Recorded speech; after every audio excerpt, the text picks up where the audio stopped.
Good morning, welcome to big TV digital exclusive live. Visakha పసికందు హత్యకి సంబంధించి ఇంకా మిస్టరీ వీడలేదు.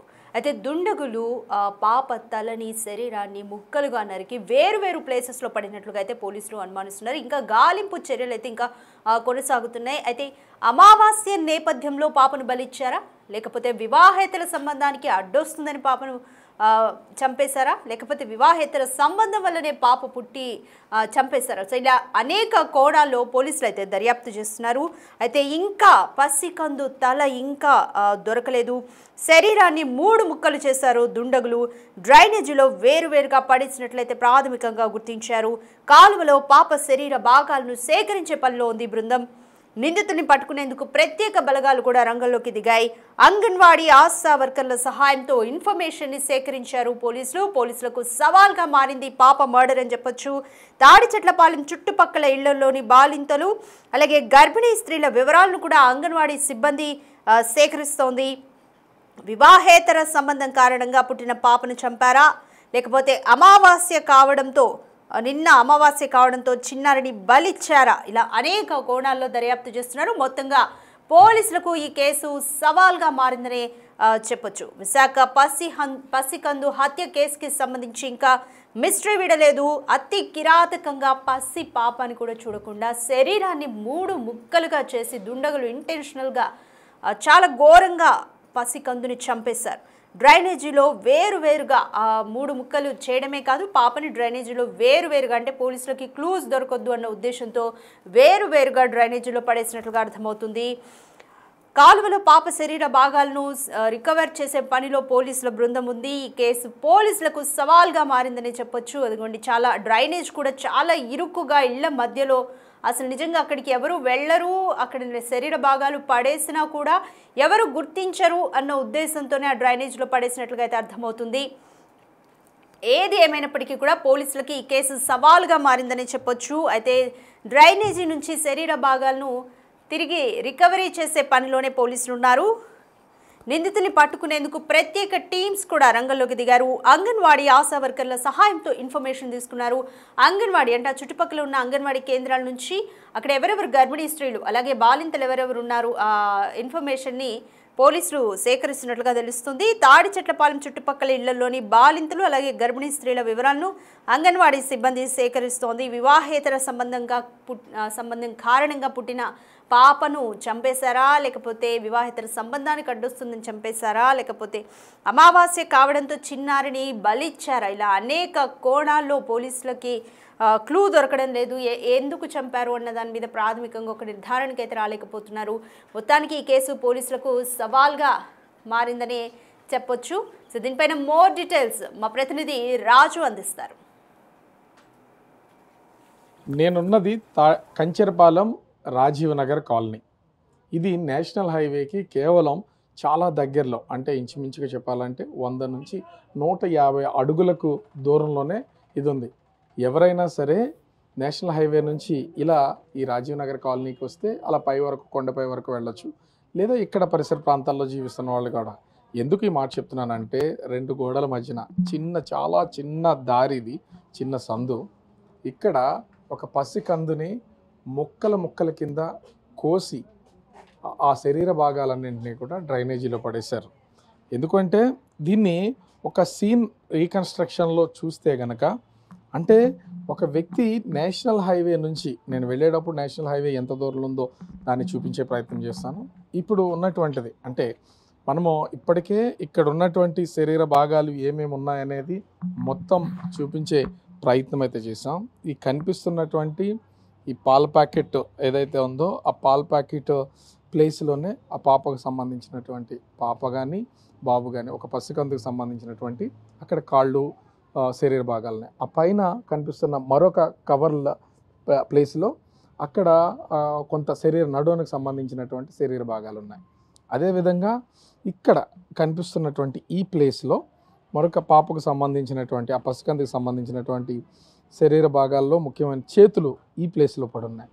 అదేవిధంగా నేను ఒక్కసారి అంటే ఇక్కడ ఉన్నటువంటి ఈ శరీర భాగాలకు తోడు ఇక్కడ ఒక కవర్లో మిగిలిన కొన్ని భాగాలు ఉన్నాయి, కానీ ఇవన్నీ కూడా ఉన్న తల భాగం మాత్రం కనిపించలేదు.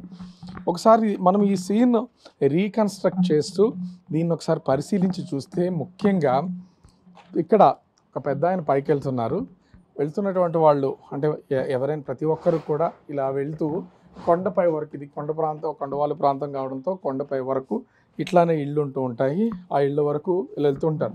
ఒకవేళ పైన ఏదైనా జరిగినా ఇదే దారిలో నుంచి రావాలి కాబట్టి కనిపిస్తున్నటువంటి ఈ డ్రైనేజ్ ఏదైతే ఉందో, కనిపిస్తున్నటువంటి ఈ డ్రైనేజ్ ముఖ్యంగా ఇలా శరీర భాగాలను కనుక పైన ఎక్కడన్నా పడేసి ఉంటే అవి ఒక్కొక్కటిగా కొట్టుకుంటూ రావచ్చు. కానీ వాటర్ ఫ్లో అనేది చాలా తక్కువగా ఉంది. ఆ కనిపిస్తున్నటువంటి చెత్త చెదారం ఎప్పటి నుంచో ఉన్నది.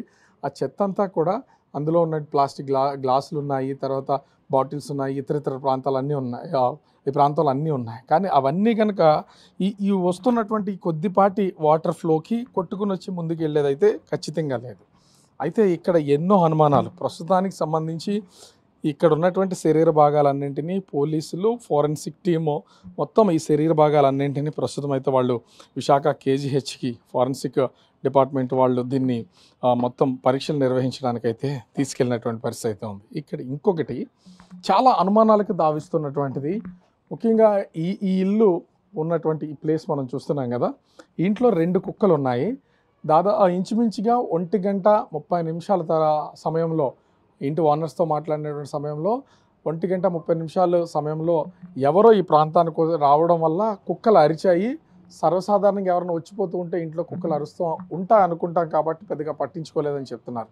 కానీ ఇదే ఇంటి పైన ఇక్కడ రాసున్నటువంటి కొన్ని వర్డ్స్ని కనుక మనం చూస్తే, ఇక్కడ ఒకసారి కెమెరా పర్సన్ రాము ఒకసారి దీన్ని జూమ్ చేసే ప్రయత్నం, SC ఐ మిస్ యూ బంగారం, తర్వాత కలుద్దాం.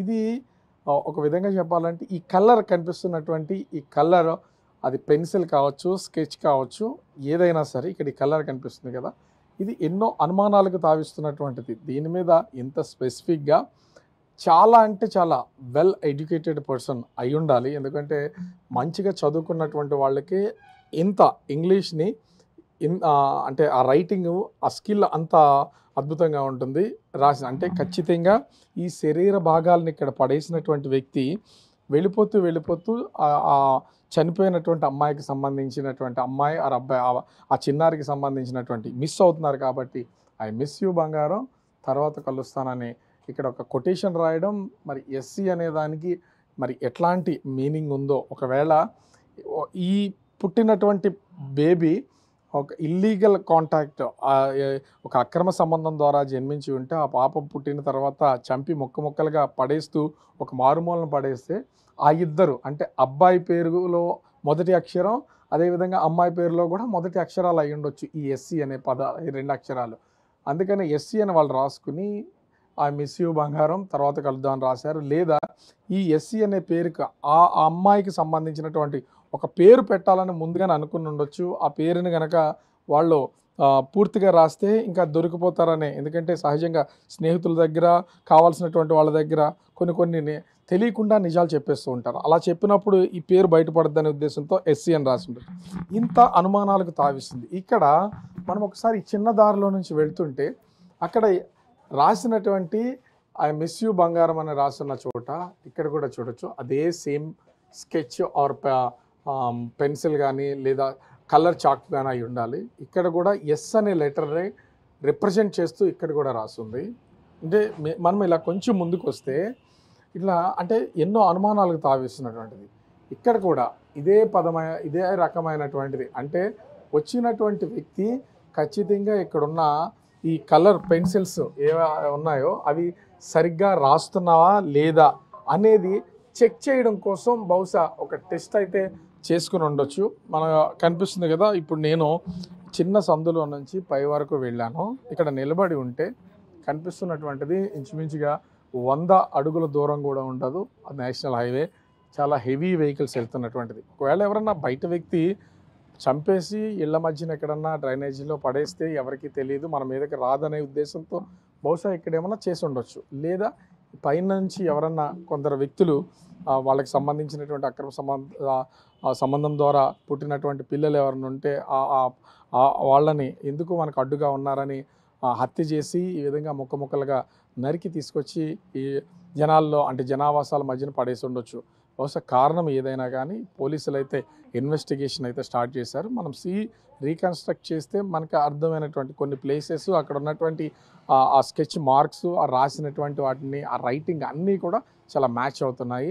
ఖచ్చితంగా పోలీసులు అయితే ఇప్పటికే ఫారెన్సిక్ టీంతో మొత్తం ఇక్కడ ఉన్న శరీర భాగాలన్నింటినీ కూడా పరిశీలన నిమిత్తం అయితే తీసుకెళ్లారు. మరోపక్క క్లూస్ టీమ్స్ ఇక్కడ ఉన్నటువంటి ఆధారాలను సేకరించడంతో పాటుగా అంగన్వాడీ ఆశా వర్కర్స్, ఎందుకంటే ఎవరెవరు గర్భవతులుగా ఉన్నారు, ఎవరెవరు నెలలు నిండినాయి, ఎప్పుడు వాళ్ళు ప్రసవం జరిగే అవకాశం ఉంది, ఇవన్నీ పోలీస్ అంగన్వాడీ ఆశా వర్కర్లు తెలిసే అవకాశం ఉంది. వాళ్ళ డేటా మొత్తం అంతా కూడా తీస్తున్నారు. ఒకవేళ ఎవరికైనా సరే ప్రసవం జరిగి వాళ్ళ దగ్గర పిల్లలు లేకపోయినా, ఎందుకంటే హాస్పిటల్లో ఖచ్చితంగా ప్రసవాలు అనేవి జరుగుతాయి. ఇల్లీగల్గా పుట్టినటువంటి వాళ్ళు కొంత వాళ్ళ జాగ్రత్త తీసుకోకుండా ఈ జన్మించి ఉంటే కనుక వాళ్ళు చంపేయాలనుకున్నారు, ముందుగానే ప్లాన్ ప్రకారం అనుకున్నారు. కాబట్టి ఆ లెక్కలు ఉండవు, వాళ్ళ దగ్గర బేబీ ఉండదు. ఆ బేబీ లేని వాళ్ళని ఎవరనేది ఖచ్చితంగా ఐడెంటిఫై చేసే అవకాశం అయితే ఉంది. పోలీసులు ఈ కేసుని చాలా సీరియస్గా తీసుకున్నారు.